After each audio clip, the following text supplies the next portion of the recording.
Hello বন্ধুরা, good morning. তোমরা সবাই কেমন আছো? আশা করছি ভালো আছো। আমার পরিবারের সবাই ভালো আছে, সুস্থ আছে। চলো আমার ব্লগটা আমি এখান থেকে স্টার্ট করছি, তোমরা সবাই সঙ্গে থেকো। তো আজকে দেখতেই পাচ্ছ আমি ঝাড়ু হাতে উঠে পড়েছি ঝুল ঝাড়তে। এত পরিমাণে ঝুল হয়েছে ঘরটা, আমার তো বোধহয় ভূতের বাড়ি হয়ে গেছিলো। ভীষণ পরিমাণে ঝুল হয়েছে। এত পরিমাণে ঝুল হয়েছে, কোন টোনগুলোই পুরো সেই মাকড়সার জালের মতো মতো দেখতে লাগছিলো কিছুটা। তোমরা ক্যামেরায় কতটা বুঝতে পারছো জানি না, কিন্তু মোটামুটি ভীষণ পরিমাণে ওই দেখতে পাচ্ছ ওপরগুলোই কীরকম ধুলো ঝুল টাইপের হয়ে গেছে। ভীষণ পরিমাণে নোংরা পড়েছিল। আর এতই কাজের চাপ ছিল কিছুদিন, তারপরে প্লাস্টার হয়েছিল ঘরে বলে আমি এই সবগুলো কাজ করতেই পারিনি, সংসারের কাজের দিকে মন দিতে পারিনি। কেননা বাড়িতে মিস্ত্রি লাগলে তাদের খাওয়া দাওয়া, তাদের টিফিন, তাদের সময়ে চা এসব বানাতে বানাতেই দিন শেষ হয়ে যায়। কাজ করার সময় পাইনি ঘরের মধ্যে। সেই জন্য ঘরের সিমেন্ট বালির ধুলোও প্রচুর পরিমাণে ভর্তি হয়ে গেছে। আবার এদিকে তোমার মানে ঝুল টুল এরকম ভর্তি হয়ে গেছে। তাই আজকে ভাবলাম সকাল সকাল সব ঝুল টুলগুলো ভালোভাবে পরিষ্কার করে নিই। ঝুলটা ছাড়া হয়ে যেত, আমি খাটগুলো মুছে নিচ্ছি।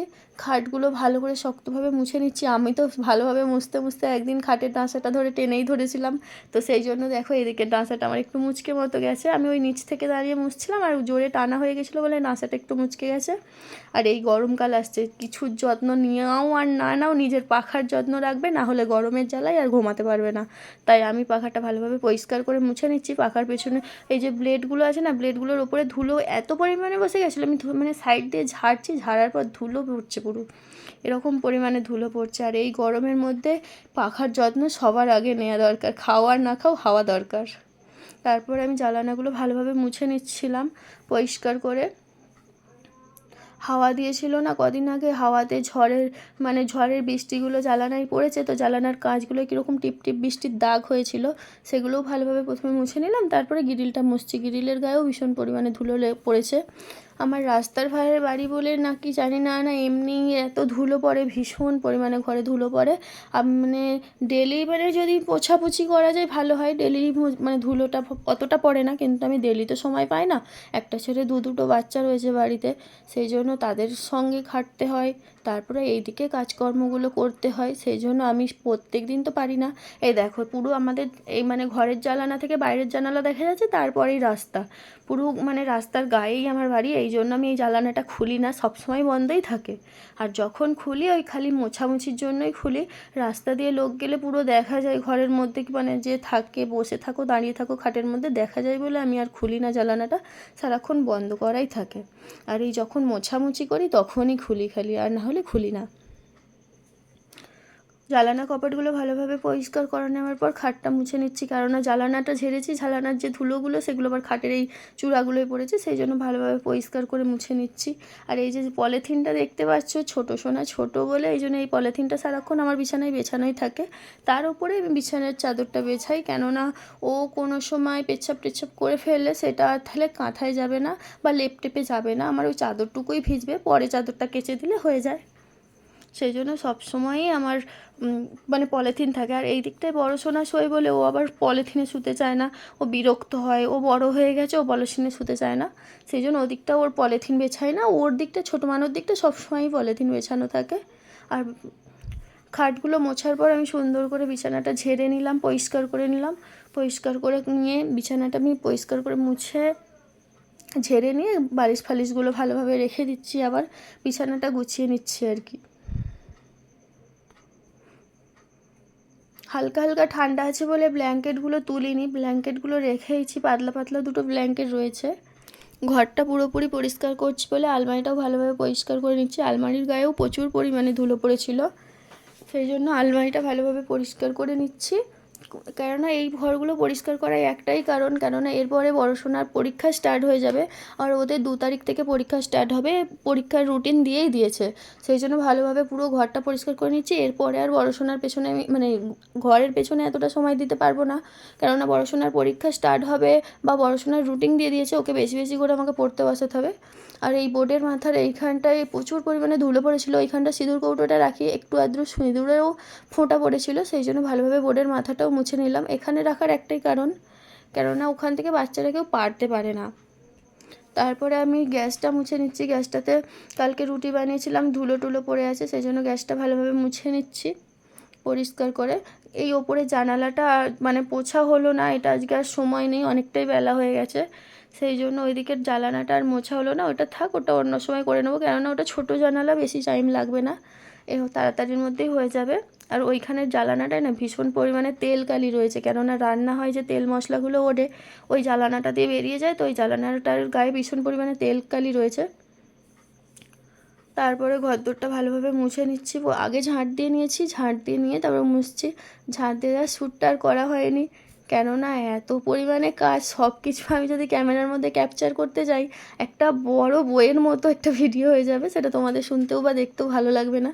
আর আমার এতটা সময়ও নেই, ভীষণ পরিমাণে কাজের চাপ, তো এত আমি সময় পাই না। ক্যামেরা নিয়ে ছুটতে ছুটতেই দিন শেষ হয়ে যাবে তাহলে আমার। ঘরগুলো ভালোভাবে পরিষ্কার করে মুছে নিচ্ছি।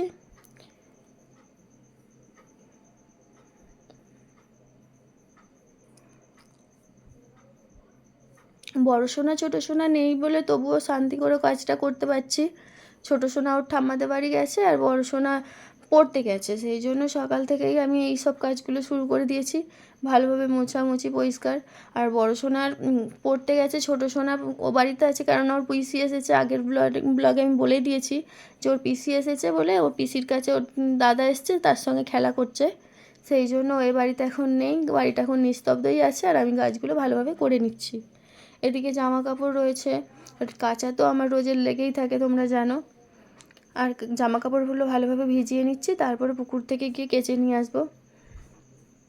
পুকুরের জলটাও খারাপ হয়ে গেছে, ওই জন্য আমাকে বারবার খাটতে হচ্ছে, কলের জল নিয়ে এসে আবার ধুতে হচ্ছে, একটার পর একটা যেন কাজ শেষই হয় না, আমাদের সকাল হয় যেন যুদ্ধ শুরু হয়।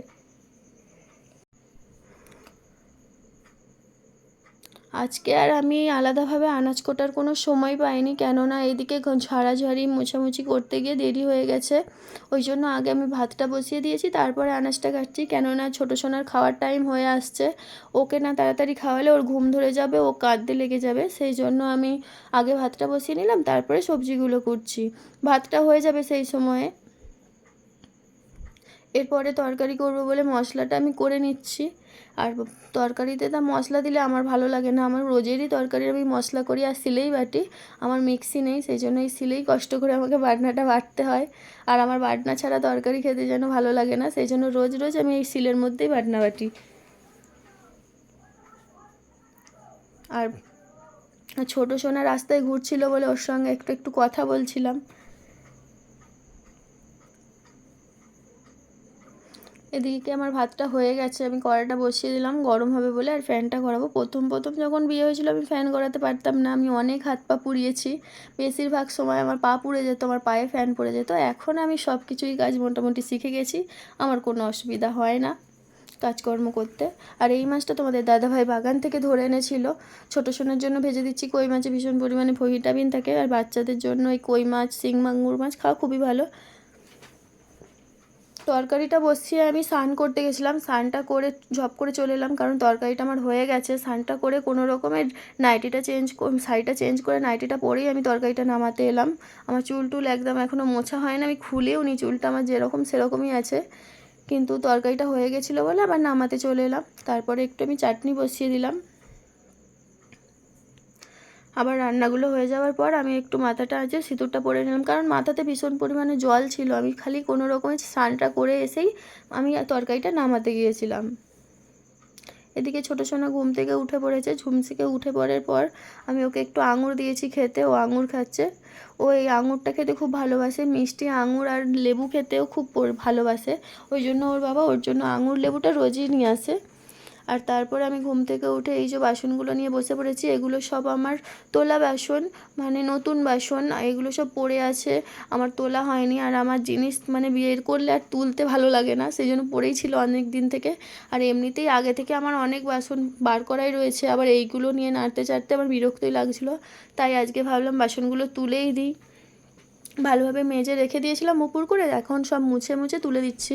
আবার জল থেকে গেলে ওর গায়ে কীরকম একটা দাগ মতো হয়ে যায়, সেই জন্য চেপে মুছে তারপরে তুলে দেব। আর এই বাসনগুলো সব রান্নার বাসন, খাওয়ার বাসন আমি উপর করে রেখেছি।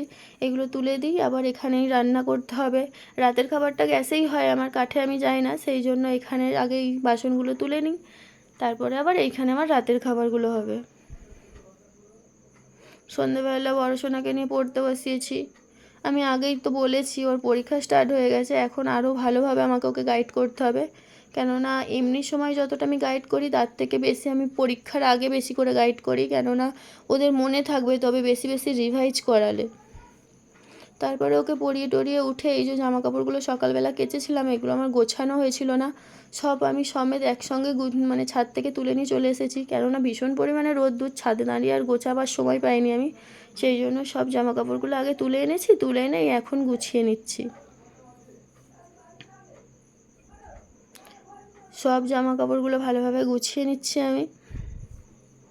বিছানার মধ্যে ফেলে রেখেছিলাম, গোছানো হয়নি, তাই এখন গুছিয়ে নিচ্ছি।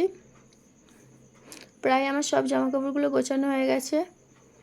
আর না, শুধু এই ব্লাউজটাই পরে আছে, আর এই ব্লাউজটা আমার খুব ফেভারিট, আমার খুব ভালো লাগে এই ব্লাউজটার কালারটা। এই ব্লাউজটা আমার শাশুড়ি মা কিনে দিয়েছিল পুজোর সময়, আমার খুব ভালো লাগে। আর এই দেখো আমার অবস্থা দেখছো, এই হচ্ছে আমার কাজ, সারা দিনটা এদের দেখাশোনা করা। এরকমভাবে ঝোলাঝুলি করছে, কখন পড়ে যাবে দাঁত মুখ ফাটিয়ে ফেলবে, ওখান থেকে ও ছাতাটা পারছে, দেখতে পাচ্ছ।